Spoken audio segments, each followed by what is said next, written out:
Hello everyone, nubkeks here, and welcome back to Nub Raids. Today we're talking about the best blessings for every champion. And yes, I really do mean from this spreadsheet, every champion. I am joined by the mastermind behind all this sort of stuff on hellhades.com. It's Saph from HH Gaming. How are you doing, man? Thanks. Yeah, I'm doing good. Thanks for having me. I'm glad you survived your first initiation of HH Gaming, which is a spreadsheet. Of course it Yes. is. Of course it is. The spreadsheet of doom, but the spreadsheet of very important doomed information. Mm-hmm.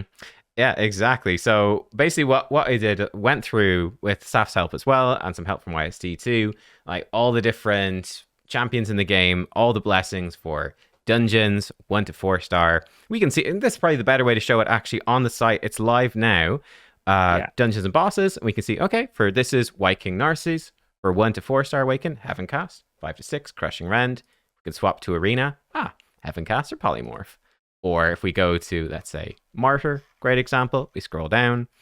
Cruelty and Cruelty for, debuffing is really strong, but Faultless Defense, really nice for the Fire Knight. You can reflect damage. And we flip to Arena and we go, Temporal Chains and Polymorph. So hopefully we've not made any mistakes, or not too many mistakes, Saph, for us to clean up. I'm sure some will slip through. Yeah, But I mean, it's been a bit of a challenge for us, and I know a lot of people probably watching this thinking, finally they've got the blessings done. It changed in 8.2, and it's now 8. What is it, nearly 8.5 or 8.4? I don't even know what update we're on. But it was actually really difficult for us to, because they've changed the stats. It's been very difficult to know, like, well, the star rating is very important for some of these things. Crushing Rend below 6 star, we know is terrible, but how can we describe all the different requirements and features and everything to someone who is trying to learn? That's why they've come to the guide. They're trying to figure out what is the best one, but not necessarily writing like War and Peace and having a 50-minute video going through every single champion with every single blessing. So hopefully this system, by having like a PvE PvP split and having it just much more simplified, kind of will give people a good place to go. And you will find, though, and this is why we're doing this video, there is a lot of similarity. I'm seeing a lot of Phantom Touch on my screen already because it's like, well, there's 24 blessings, and this one's pretty common. Yeah. As Jay-Z used to say, is it Jay-Z? He's got 99 problems, and well, this one is like there's like 24 blessings, and only 3 of them are that good. Is the way we're gonna go here. So he's got let's find out which 3. Yeah, he's got 99 blessings, but most of them are probably polymorph, to be fair. Probably, but yeah, so what we'll do, we've got actually, I'm slightly blocking the ranking, but I'll flip this over here. The idea is we've got all the blessings. Let's give our thoughts for general advice as well, in terms of how, number 1, how powerful we think the blessings are, and then number 2, because it's a separate thing, how good we think they are in concept, because probably not too surprising, there's some blessings that are, it's actually quite a cool concept, but the blessing just kind of sucks. And not too surprising as well, we've got like Polymorph, which is very, very strong, but maybe we don't like it all that much. Phenomenal game design, right? Yeah. What everyone should be doing right now who's watching the video is go watch one of Papa Drock's live arena streams and just go experience the wonderful Polymorph game design. That's right. So, will we actually let's start out with a couple of strong blessings. Do you want to pick a strong blessing, one that you think is strong, to start us off? So my favorite blessing, and the one that I tried to advocate when they changed these stats over, was Life Harvest. I absolutely think Life Harvest is probably one of the ones that nobody ever really talks about much. Probably a lot of high-end players probably will be aware of it, so they'll be like, of course it's strong. But actually, for the average player, they probably don't realize how absolutely dominating Life Harvest can be, not purely because the max HP destruction, but just the pure volume of turn meter control that you get whenever the revive happens. Because of the way that it works, you can stack it, you can have multiple in your team, and it will destroy the max HP together. It'll go up to a 60% limit, which isn't said anywhere in the game, but that is the way that it works. So if you have like 2 5-stars, the moment one enemy's revived, you've destroyed 60% of their max HP, and that's very hard to recover from. But each individual revive also gives you the turn meter control here. So you're getting like a full AoE revive is 60% turn meter fill for one champion. It's incredible amounts of turn meter. It is my favorite. Yeah. I like it a lot too. Yeah, we definitely mark that one as not only strong, but also good game design as well. It's just a powerful blessing. Yeah, it's strong. Counters revives. So if you're fighting like a Duchess Siphi kind of double, triple revive team and you've got a life harvest, it is like the most toxic thing to try and deal with because it will absolutely obliterate the strategy of staying alive. Yeah. And it's like Wukong will come back with like 10 HP and you just kill him again. Yes. That's actually interesting. So generally speaking, as a rule, life harvest I've generally recommended for often revivers, right? They're a good one to have it on. Which sort of spreads it around your teams as well a little bit. You've got good coverage. You can have often double. One interesting one was Arix, actually, to shout it out. I know like Final Compachi's a big fan of the strat, which is I've got mine in Hero Soul right now for soloing Spider, but she can be really good at Life Harvest, right? Because she's got AoE attacks all the time. Oh, yeah. Enemy revives. She gets a ton of turn meter. Their max HP is destroyed. They're squishy, and she can actually start just killing them and chaining turn meter. It's quite fun. So that was one. It becomes oppressive. Yeah, one interesting champ. So that's cool. Yeah.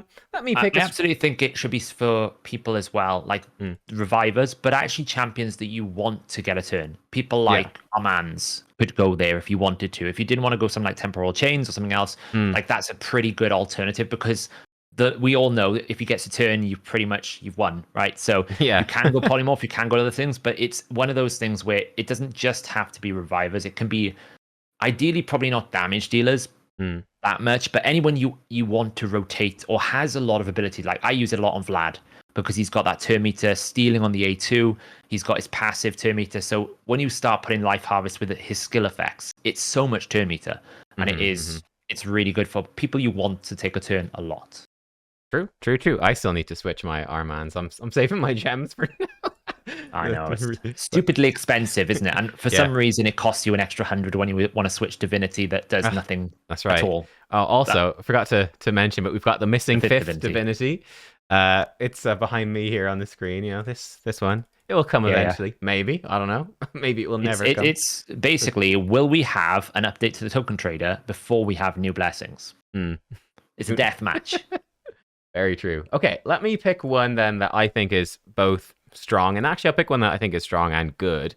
I would actually say I think Cruelty is both strong and good.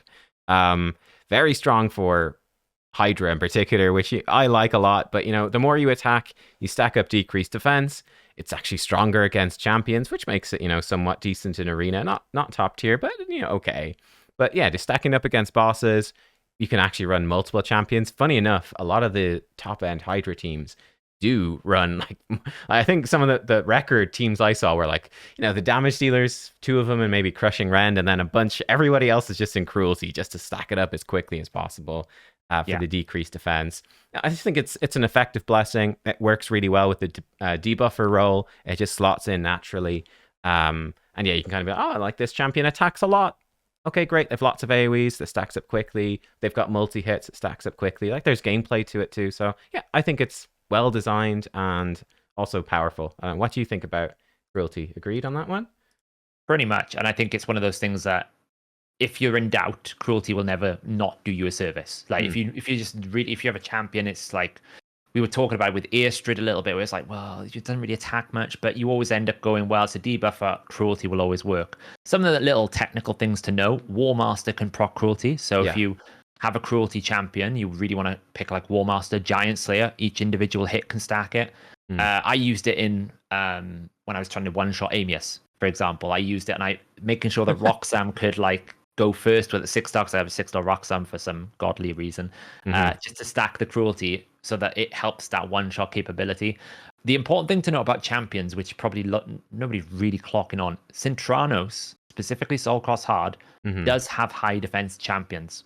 So having champions that have got 9,000 defense, well, if you can take 30% of that 9,000 defense, well, that is a lot of defense to take off. It doesn't really apply so much to bosses because it's capped at 20%.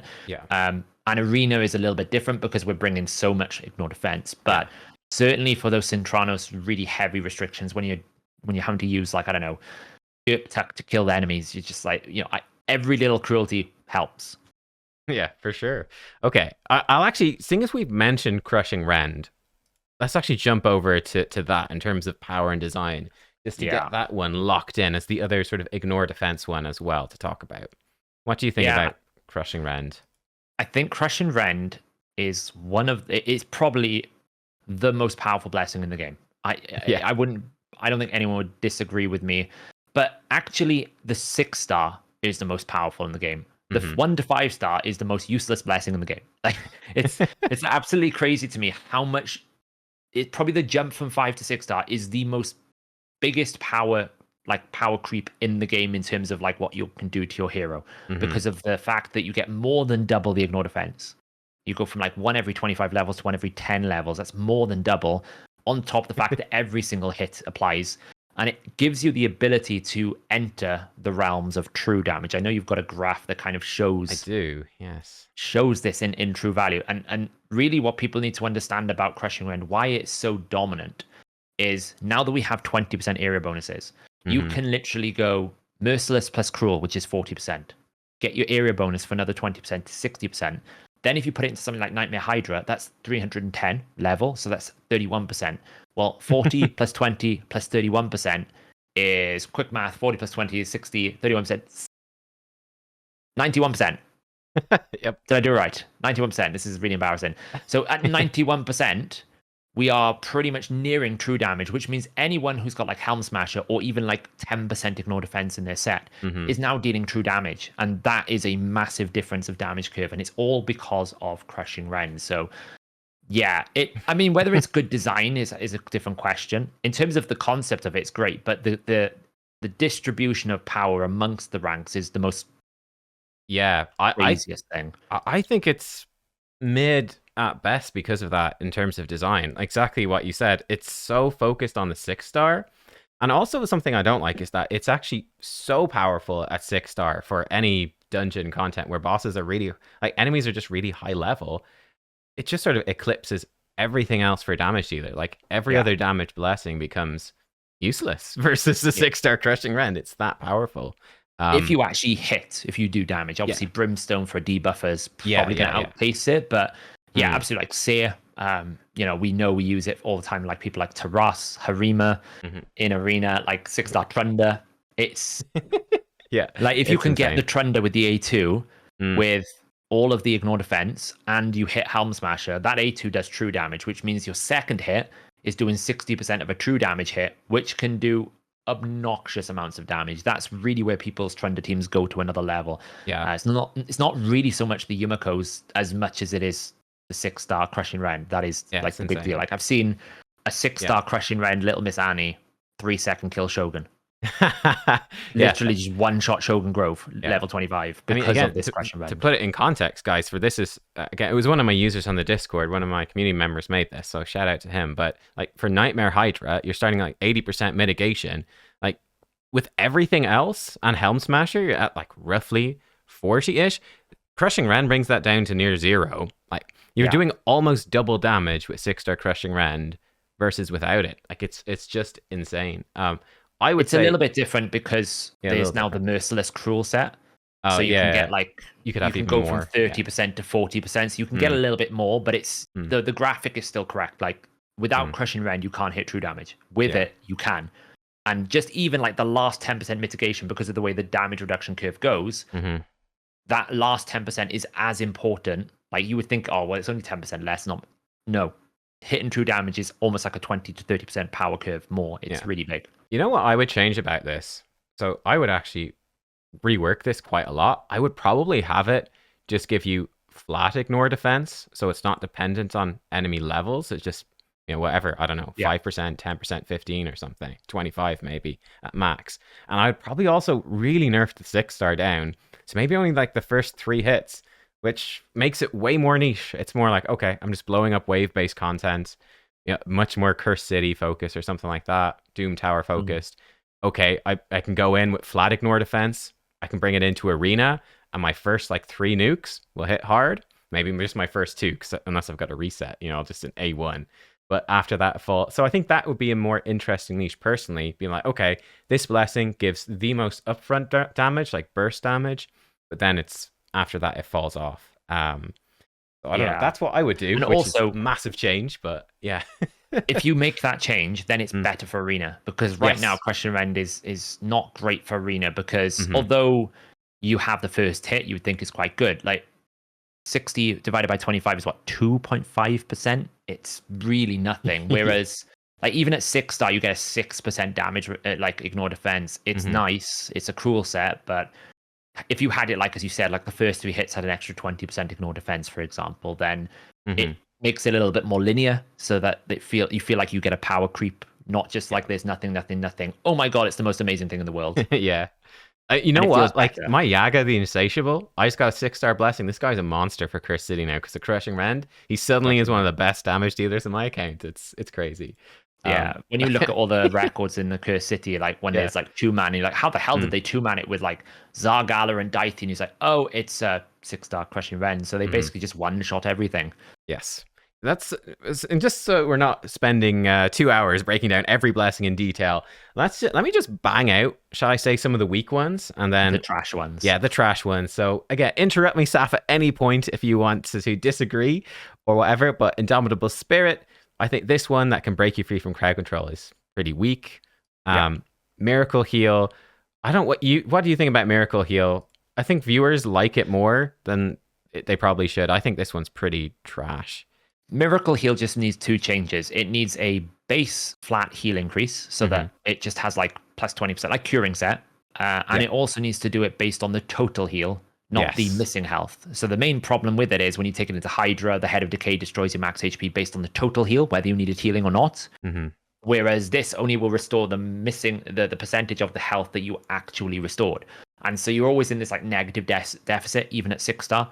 Like I tried to run it with a Doom Priest, and you always end up just losing health because you're at max HP. It doesn't respect shield. So if they just make those 2 changes, it's actually quite a powerful one. We know it's very good for Godseeker and Eerie and Sand Devil, but I would say the design is the concept is great. The implementation is bad. But I had it ranked as like a mid design. Do we want to knock it up to a good design? Like, okay, actually, maybe good. Well, not because it doesn't actually improve your healing. That's the problem. Yeah. You're not miraculously healing more. You're just like sure storing a little bit of max HP that you don't really need. So yes. All right. Next up, Iron Will. I think this one is weak as well. Decrease the damage you receive from the debuffs, but it doesn't work against debuffs either. No. I think this one is pretty underwhelming. Like if you're debuffed with like decreased defense and stuff, like you're probably just gonna die. I don't see Iron Will helping you much, and I think it's fairly bad design as well. Like I appreciate the concept, but I just don't think it's very sexy for keeping you alive. It's not exciting. It's just really hard to implement as well. Like if you're going into an area where you know you're going to face debuffs, you just bring up block debuffs. Like you know, we chalk this up to be the blessing update that was Avenging set. This is the Avenging set of the blessing updates where everyone's like, it worked before. A1 decreased accuracy requirements, great. Works really good on Rector Drath. Works really good on people that only have a debuff on a basic ability. Why did we have to change it? I don't really know. Yeah, but we did. Very true. All right, let's actually just knock out the light. I keep changing my mind which order we're going to do it. Let's knock out light. Heaven Cast. I think Heaven Cast is strong, right? I've recommended that on a bunch of characters. More damage for buffs. Simple. Yeah. Effective. Do you like it? Is it a good design, or how do we feel about it? It's a good design. I do feel like maybe it needs more damage. More power. Because when you actually run the numbers, it actually surprises you. Like you end up picking it because the other options aren't good. Like I pick it because I've got a defense-based damage dealer and Phantom Touch is not good. But in almost all cases, a Phantom Touch, even at any star rating, even at any buff count, unless it's someone like Turvold, where they like hit exceptionally hard on a single target, it's probably going to get beaten by a Phantom Touch. So the concept, the design is great. You know, I can control it. I can add more buffs and I get more damage. Great. That's what I want. It's just, it feels like it needs a bit more power. Yeah, that's fair. I'll put it to sort of mid power. Like it's sort of like your go-to damage blessing for HP or defense-based damage dealers that don't scale their attack for Phantom Touch. And like it's better for AoE, but yeah, probably could be a bit stronger for sure. Okay. Intimidating Presence then. Power design, what do we think on that? That's the aura affecting one. It's the aura. So I think this is going to depend on the aura. Speed auras, this is not very powerful until you hit 5-star, because like 7.5% of a 30% aura is when you do it on 100 base speed. It's like, well, what's 7.5% of 30 speed? It's like 5 speed or 4 speed. It's really weak. I actually have some mats for this. I forgot to talk about this lovely. before. Excellent. So I did very quick. Hopefully I got it right. This was on my Sephi, so 114 base speed. So with a 30% speed aura, 34 extra. This is at max rank. Yeah. With the 35% boost then, it's giving 40 what is it? It's giving you a speed set. That's right. Yeah, it gives you 12 extra speed, basically. So it ups the aura from a 34 extra speed, a 30% speed aura to 46.2. For Sephi, one of the highest base speeds in the game, it's like 12 extra speed. And then against the Sephi, it basically be giving her a -7 speed from her speed aura. So it's a sort of 19 speed difference total for two Sephis with their high base speed and a 30% speed aura. This is the effect. So it helps you for going first. I put in a quick, again, my Sephi at 361 speed with 469.3 with increased speed. With temporal chains, as a comparison, that gives her -54 speed, or with increased speed, it's -70, which is 15% speed decrease.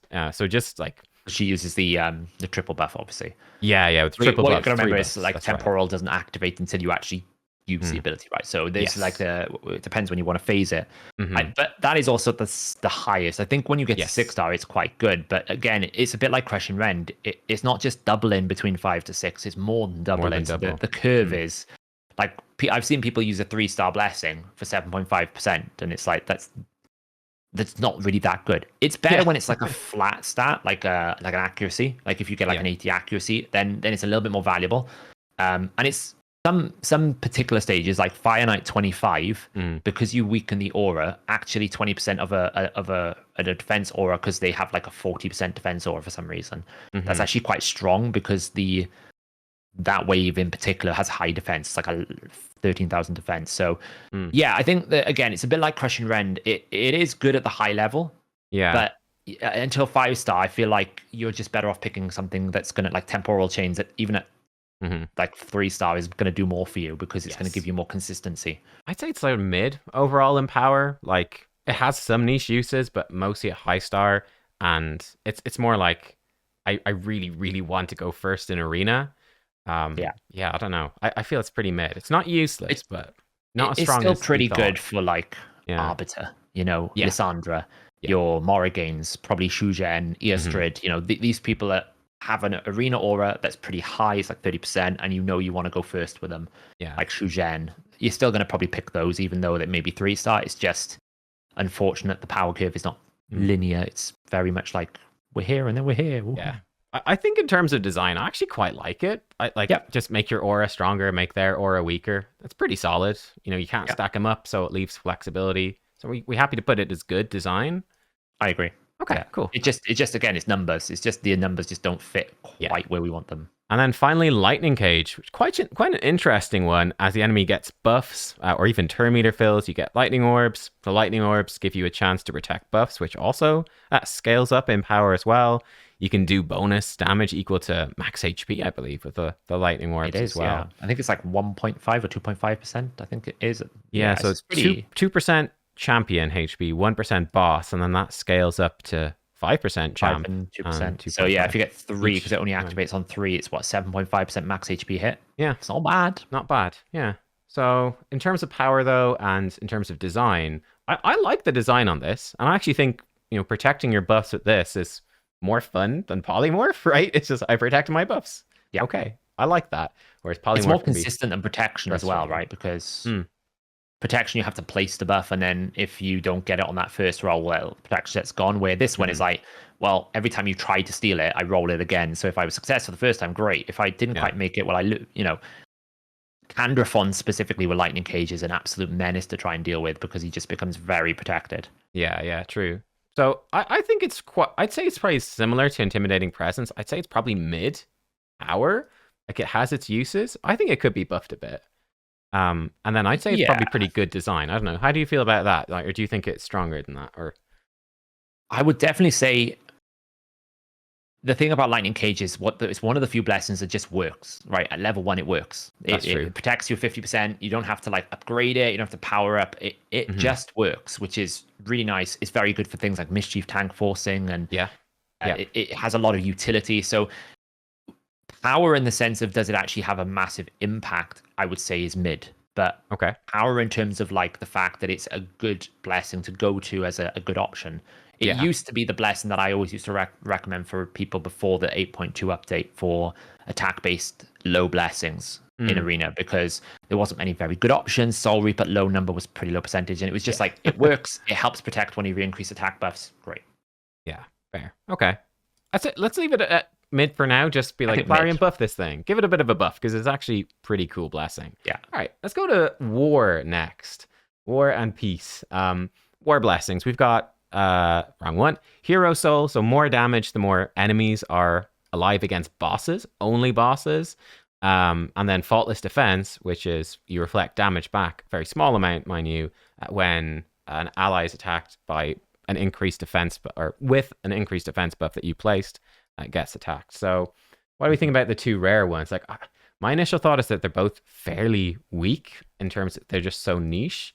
Although Faultless Defense does have some uses. Like, I've recommended it quite a bit as a Fire Knight blessing. Like, for anyone that does increased defense, it does help you knock down the shield. But I don't know. Do you use it anywhere that's not Fire Knight to knock down the Fire Knight shield? I don't know. It's basically been created for awful Soul Cross Fire Knight rotations. That's its one purpose in life. I mean, to be fair, I'm probably being a bit, because I have a Zenogre Fire Knight team with Mikage. It's like I don't really need it. But actually, the Martyr Fire Knight teams, or the ones that have like the go second concept where you let the boss take a first, is actually incredibly powerful because it works at rank 1. Like you don't even need a high star blessing. You obviously want the stats, but it works at 1 star. So in that sense, it's incredibly strong for Fire Knight. But where else would you ever use Reflect? Because Reflect is bad. We know Reflect is bad because you have to take damage, and you just can't take enough damage to make it mean anything. So in that sense, it's weak. Hero's Soul is kind of like the ugly duckling of the attack-based champion blessings for anyone who isn't legendary. It's like, well, if you can't take a Phantom Touch and you can't take a Heaven Cast, well, all right, I'll go get my Hero Soul for something like Dark Fae, because it does say minions, but effectively what it means is if you attack a boss and there are other enemies alive, then it increases the damage for every other enemy that's alive. Right. So like spider bosses, Dark Fae, they're the ones generally. Yeah, exactly. So in the right setting, it's quite good. I mean, in double bosses in Cintranos, it would give you 6% boost. It's okay. Yeah. It's just a little bit that you can tell they've coded it with the concept of spider. Because if you get any more percentage in spider, you could probably have like 2. That could be so strong.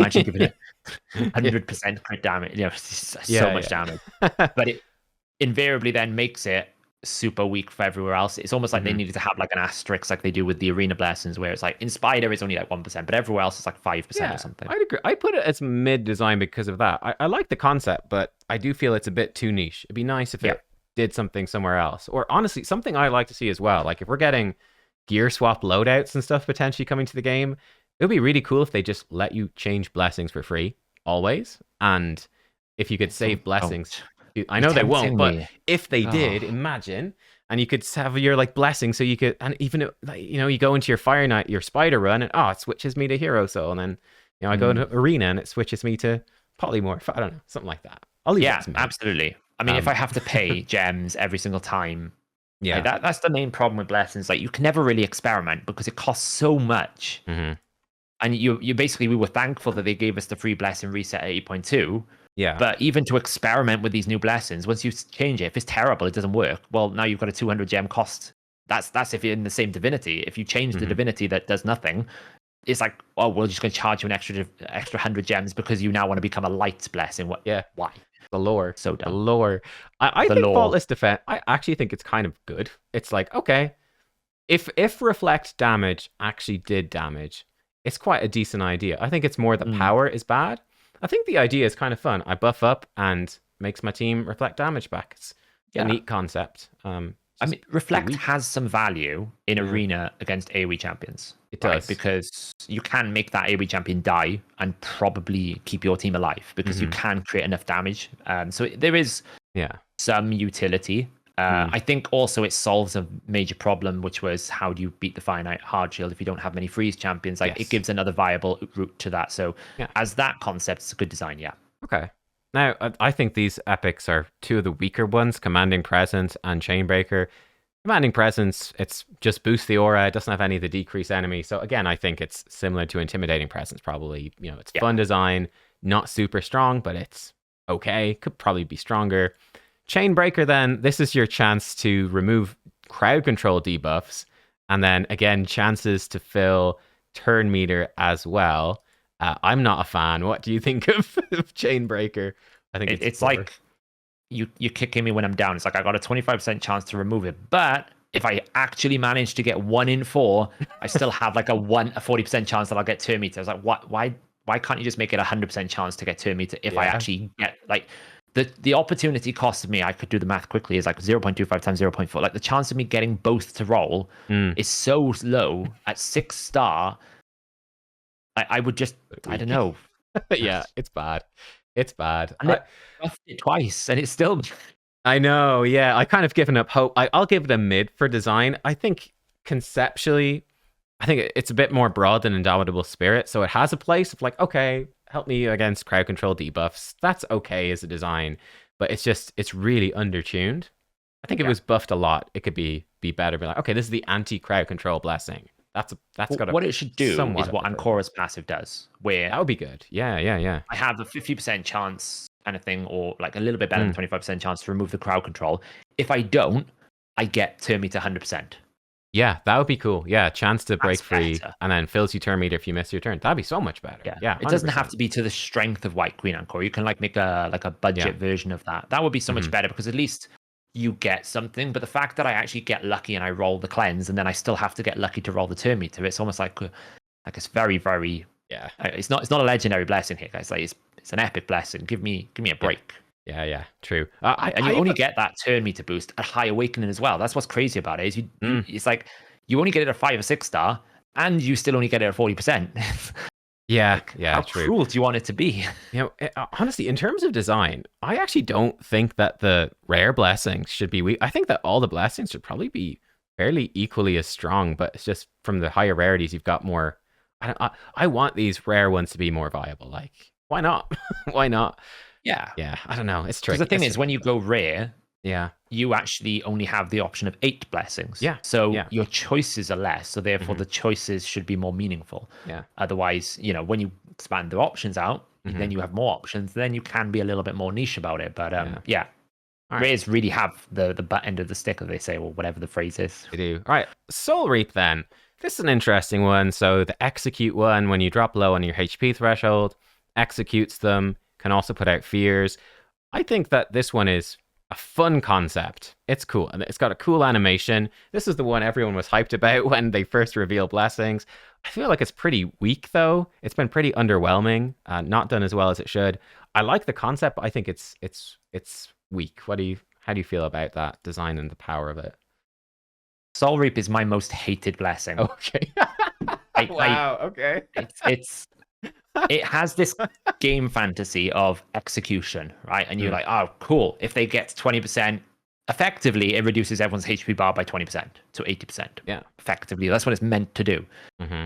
The way they've coded it is just the most tragic implementation of a blessing that I've ever seen. So the rough TLDR, for PvE content, it doesn't ignore all the damage reducing effects. It doesn't tell you in the game, so it just doesn't. It's coded as AoE, so when you take it into Hydra, it just loses 50% of its damage output because it's Hydra and we don't ignore the damage reducing effects. Yeah. It doesn't ignore Swift parry. It does it based on the current HP at the time of proccing. So if I have a shield and I have 4% HP, but the shield is 20,000, there's no way it's going to execute me because it's not. It should be on 100% of the health. Mm-hmm. It doesn't ignore shield buffs, and it's just like it's so stressful because you think it's going to be powerful, you use it, you hit it, and it's like it does nothing. I'll put it as pretty weak then. I think it does have some uses. Like I quite like it on Noose, right, to finish off bosses. Yeah, a little bit extra max HP. So I do recommend it sometimes, but yeah, it definitely should be way stronger. And like, this is one thing I was sort of initially leaning towards it, as I do like it sometimes in Arena, but we talked about it and we're like, we just go Polymorph. Even on the damage, right? You just go Polymorph. So Soul Reap is exceptions. Yeah, there's some exceptions. Yeah, like which is way. Yeah. Anyone who's got a block passive, a block revive on a passive will work really well, like Constantine and E3, because the activation of Soul Reap is still considered a skill by that champion. So therefore, they've killed the champion with one of their skills, which means they block revive. So on those champions, it's still quite good because if you can get it to activate and you don't have to deal with a shield and swift parry and unkillable and all these other things, it can be quite good. Also, I mean, it's very good on boss killing as well. The only problem is if you get it higher than like 3 stars, it's kind of worthless, really, because it can't do more than 10% enemy max HP. Yeah, I hadn't Even though actually it's thought got about that. 20%. That's They so haven't put an funny. exception in the rule because they forgot That's funny. to Yeah. say, yeah.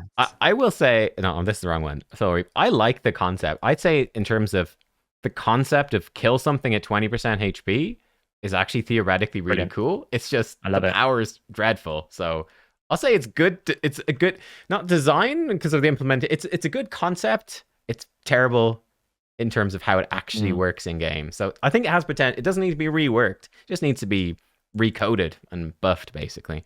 It was basically conceptualized by the senior developer at the team and given to the day one developer, and he's implemented it in the most awful way possible. So just a few little adjustments, make it so that it's on its full HP bar, like the full max HP, not the current HP.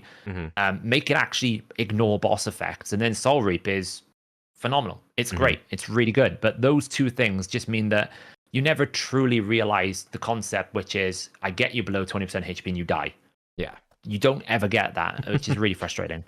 All right, then. Jumping over to the Dark Blessings. These are actually very strong, surprisingly. A lot of these I've recommended on a lot of champions, like just straight up. And then a couple of them are pretty weak. But so Phantom Both Touch. ends of the spectrum. Yeah, Phantom Touch, obviously just ubiquitous single target attack based damage. It's really recommended a ton. Cruelty is maybe one of my most recommended for PvE, just bosses. And then Temporal Chains, really good for decreasing enemy speed and getting more control in arena. I think those are all really, really strong.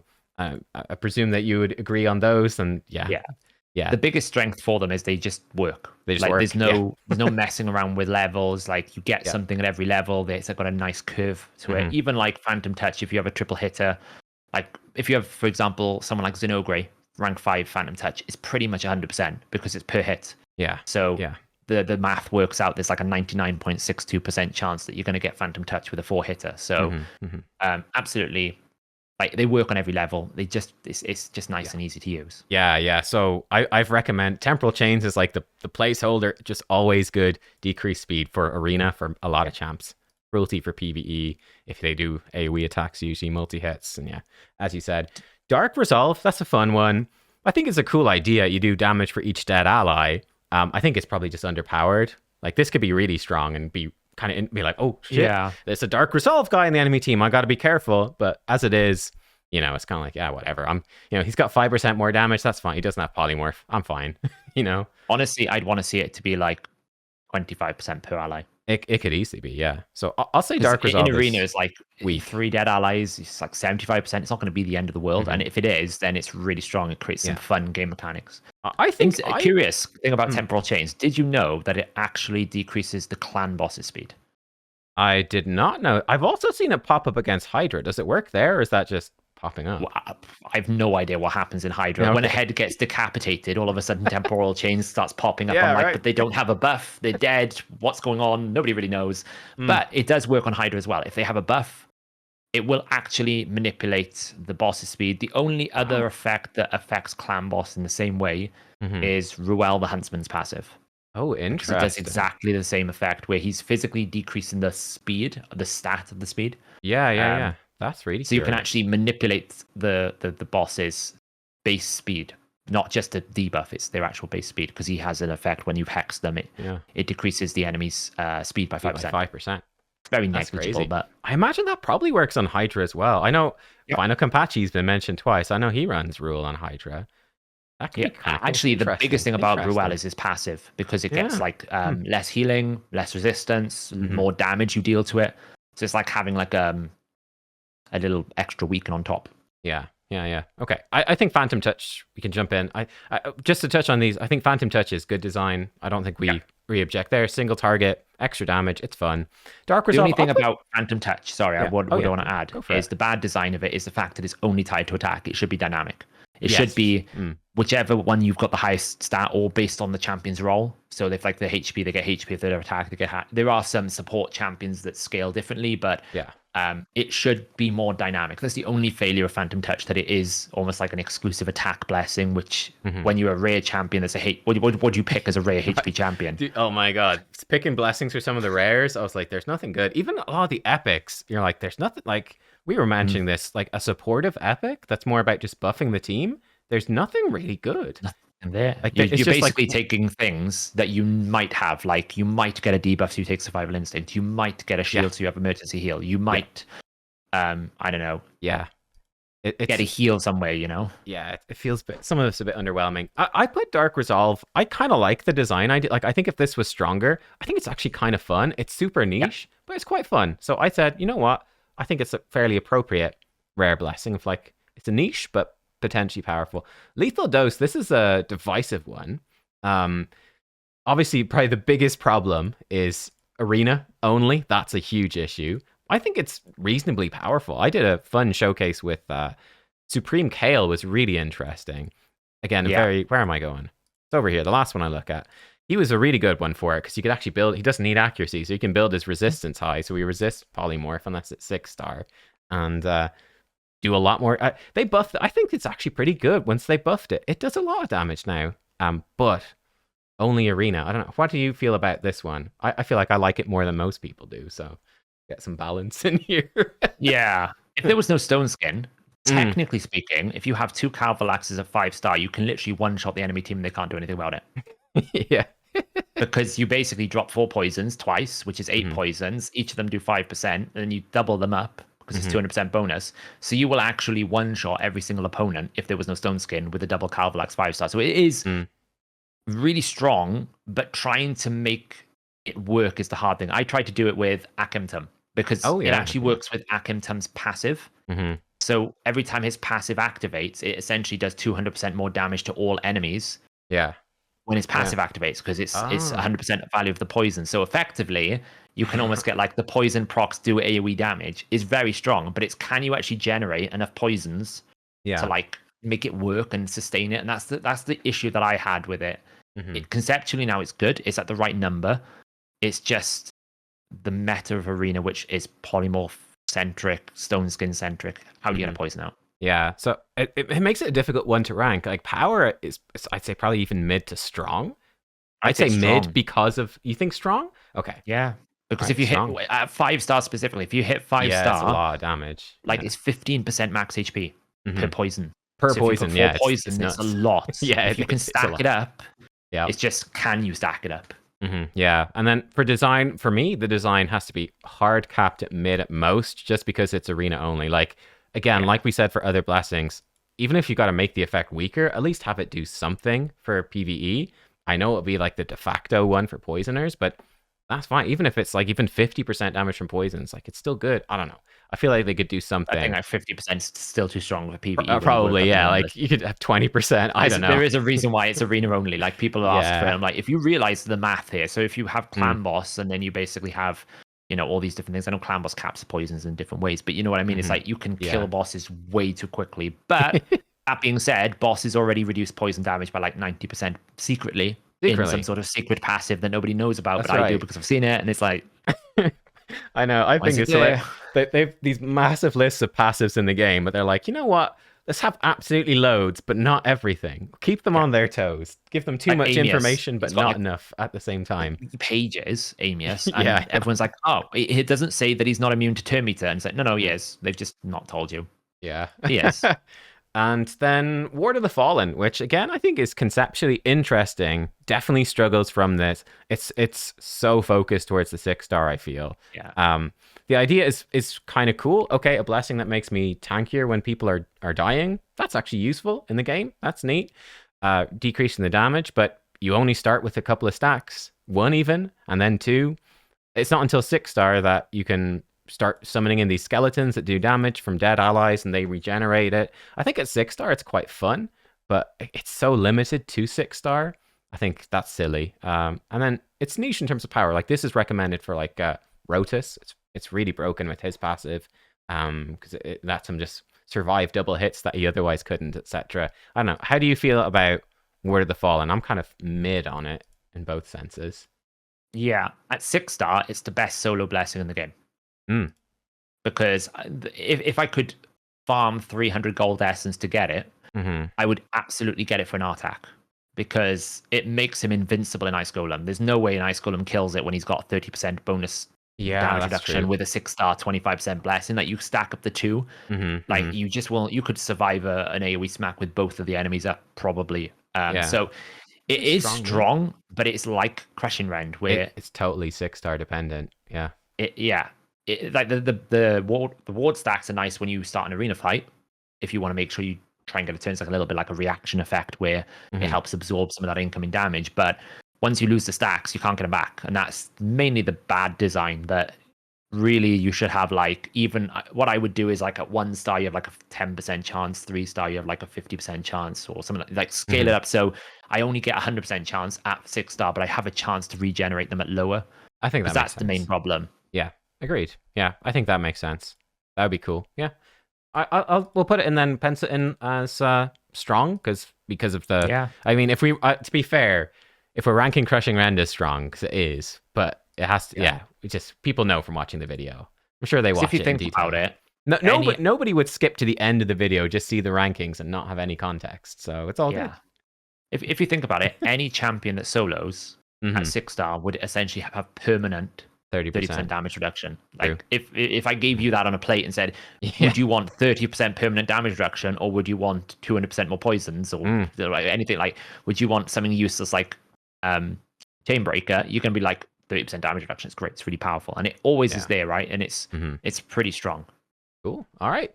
Another one similar then to that is Emergency Heal, another sort of great sustain solo option. That was a reworked one. I think it's been a pretty big success in terms of both power and design. You got a shield. When the shield breaks, it heals you. Simple, effective, generally useful. Maybe a little reliant on blood shield accessories, but I don't mind that too much. I don't know. How do you feel about Emergency Heal? Yeah, I feel like the percentages are a little bit low. I think it could have gone 5, 10, 15, 20, because until you really get up to that 6-star, you don't feel like you get enough heal back. Because if you think like 15% on like say maybe like 50,000 is only going to be 1,500. Yeah, I think it is. Yeah. It's not. I don't know if I did the really bad math. They probably did. It's more like it's like 5,000, and then it's like 7,500. So it's an okay heal. Yeah, it could be better. And it is dependent on like either you've got a shield, like very, very strong for someone like Vergis or Lord Chamfer. Like I think those both would benefit. Like if you're still running a solo Burgoth, you would like a solo Scarab King, you'd absolutely run this. Even like someone like a solo Urost, you could if you wanted to. He doesn't need it, but yeah, very good for that. It just I feel like the numbers need a little bit of a lift. Yeah, fair. Okay. Well, I put it in as strong for now, just because. Yeah. I think so, because it is so key to boosting up your solo champs. I think it does make sense, but yeah, I think fair as well. It could be better. Survival Instinct, then that's a similar one in terms of. I felt like this is quite a general one that I ended up recommending for a few champs. Just you get debuffed, you get some turn meter. Quite nice for like a cleanser. Oh, I got debuffs. Get me to my turn so I can cleanse them off, which is nice. So it's simple. You get the no turn restrictions at 6-star. Yeah, I don't know. I think this one is fairly decent.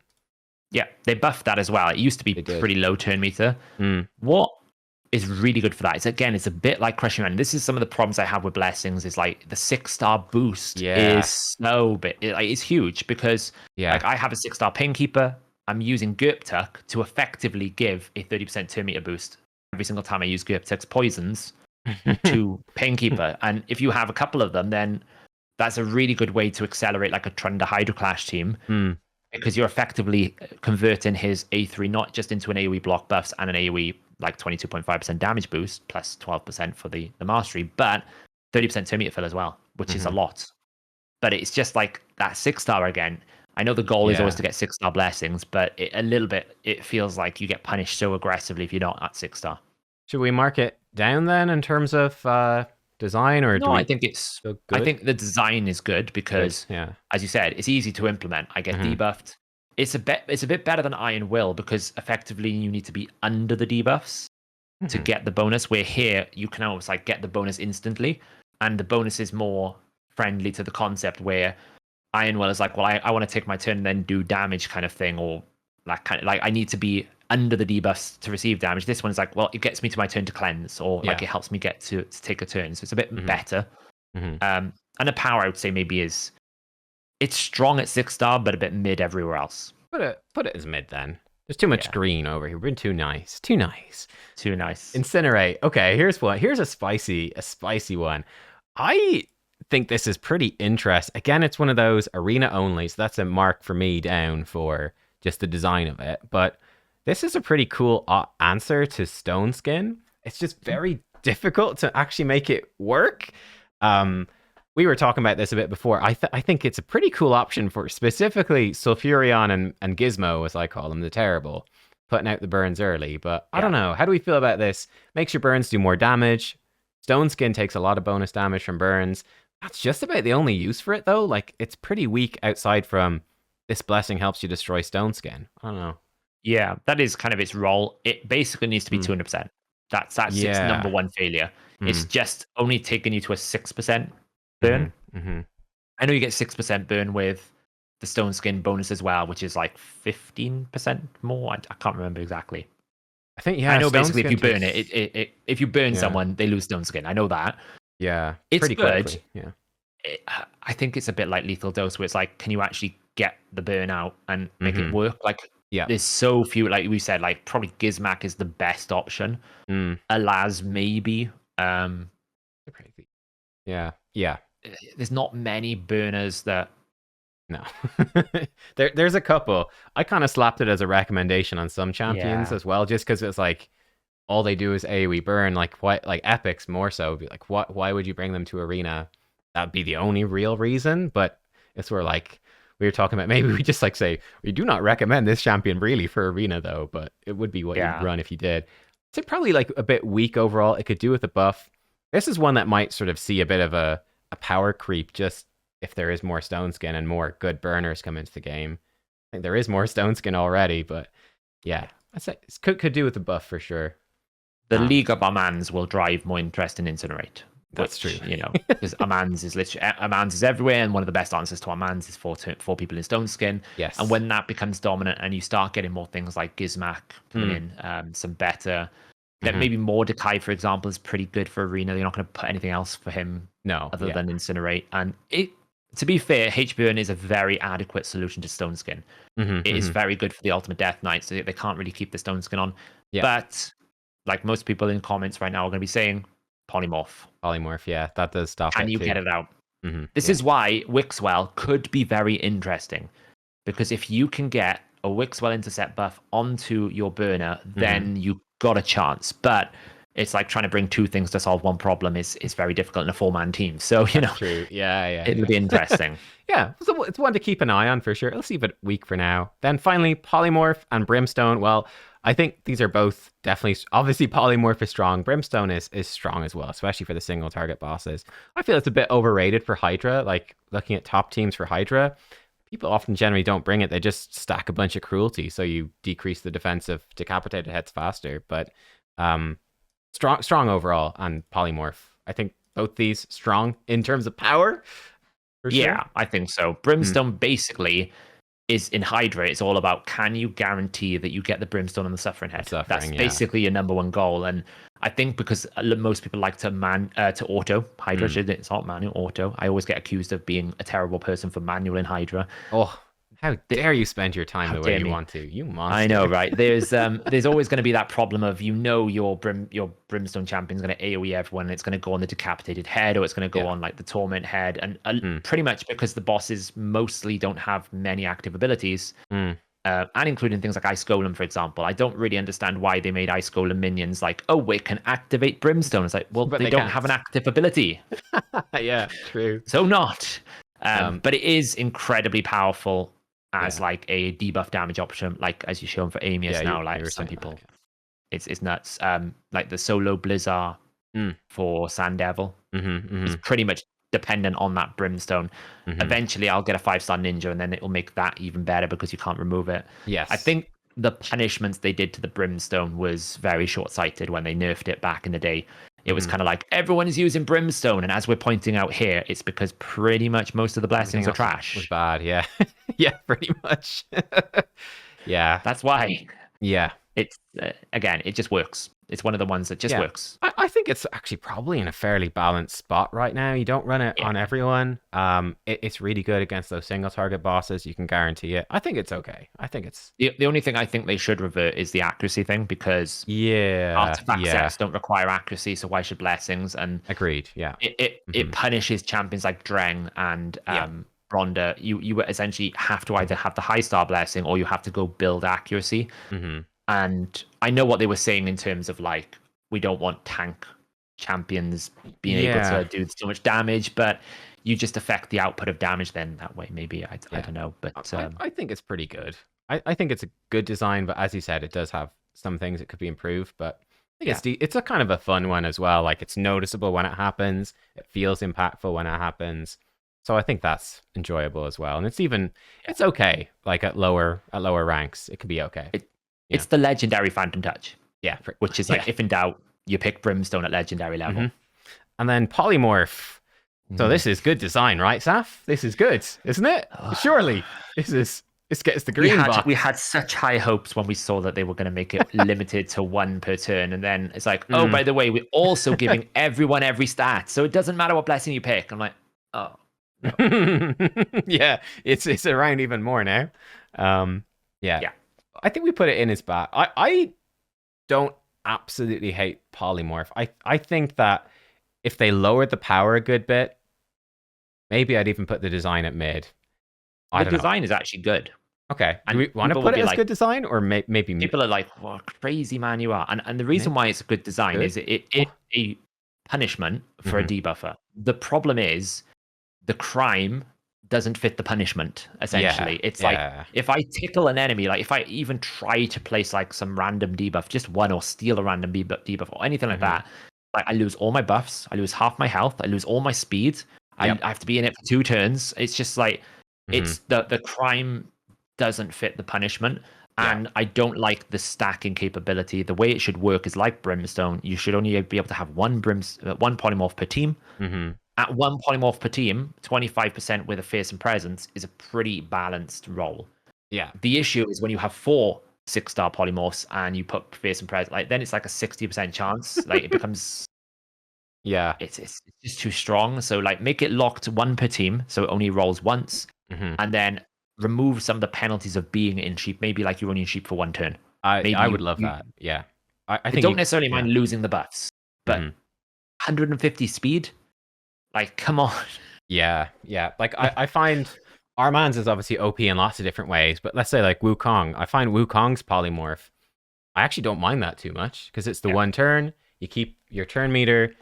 I mean, again, if sheep didn't affect your speed, I feel like it's actually totally fine. It's the polymorph blessing itself because it puts you at 0 turn meter with what is it, like 100 or 150 speed or something really small. Yeah. It's 2 turns. You come back out of it with no turn meter.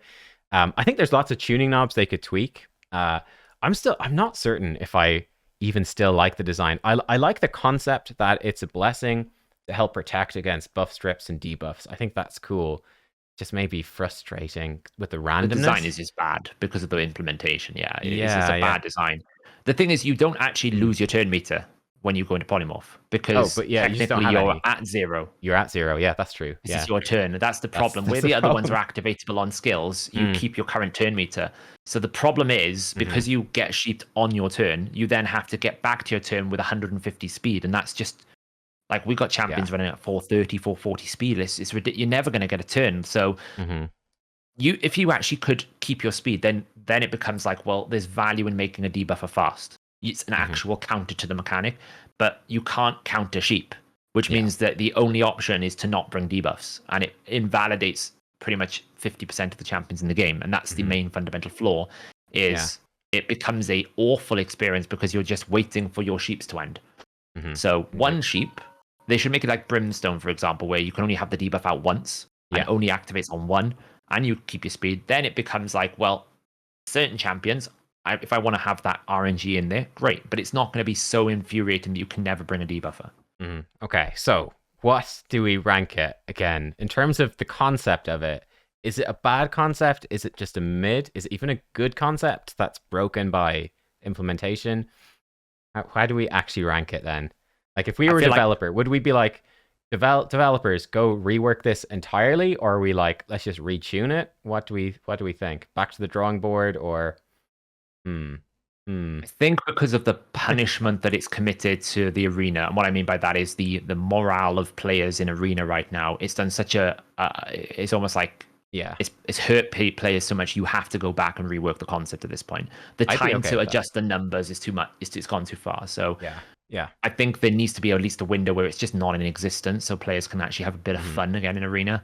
I feel like right now players just feel like so like disillusioned with the state of high end arena that it's just and I feel like players know that and they just don't really understand the pain. Yeah. So Agreed. I still Good think point. it can be balanced and it can be done correctly, like I've suggested. So it has to go down as bad design because of the way it affects players' experience. That's fair. That's fair. It's actually a good point. Yeah, I hadn't thought about that until you were just speaking right there, but I could actually see that being a great move of being like, this has been so bad for the game that let's just remove it. Because I'd be happy as well if they balanced it, if they tuned it. I think I'd be fine. But you're right. It probably would be better to be like, you know what? Just remove it entirely. We'll have the polymorph still from skills, which aren't so bad. We'll remove the blessing. Yeah. And we'll put in like, I don't know, some sort of, even an anti-debuff blessing, like whatever, a good chance to remove any debuff or something, or protects you from the first debuff of the battle. Maybe that's it. It's like some burst debuff protection. I don't know. There's options there for totally different designs that achieve a similar goal. You know what I would do? I would give it the Amius passive. What's that? If I receive a decreased defense, I have a 25 or 35% chance to get an increased defense instead.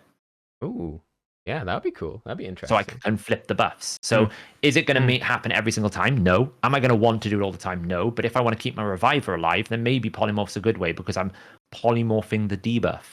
I saw that. There you go. I like that. A better implementation, just much better. It would just be more still RNG. You still need a level of randomness, but not so like, honestly, polymorph is meant to be random, but it's not. And that's the main fundamental flaw. It happens all the time. So therefore, it's not random. It doesn't matter whether it's 20% chance. It's going to happen every single time. And once it happens, your fight is over. So yeah, that's what I agree. Just take it out, even if you do it for temporary measures, just to give people a bit of a rest. I might take it out and be like, it's gone, and then bring it back in the fifth divinity. And people put out, but I'm quitting. I'm out. I'm gone. Instead of a sheep, it's like an ant. You come back as like an ant. Yeah. Oh no!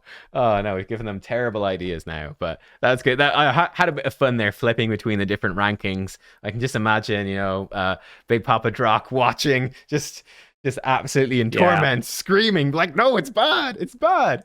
I feel like we have to give him the credit service to call it back, because if we call it mid, I don't know if he'll survive. I don't know if he'll be able to endure it. We probably will generate a hate thread video from him going, "These two people, they don't know what they're talking about. Sheep's terrible." Yeah.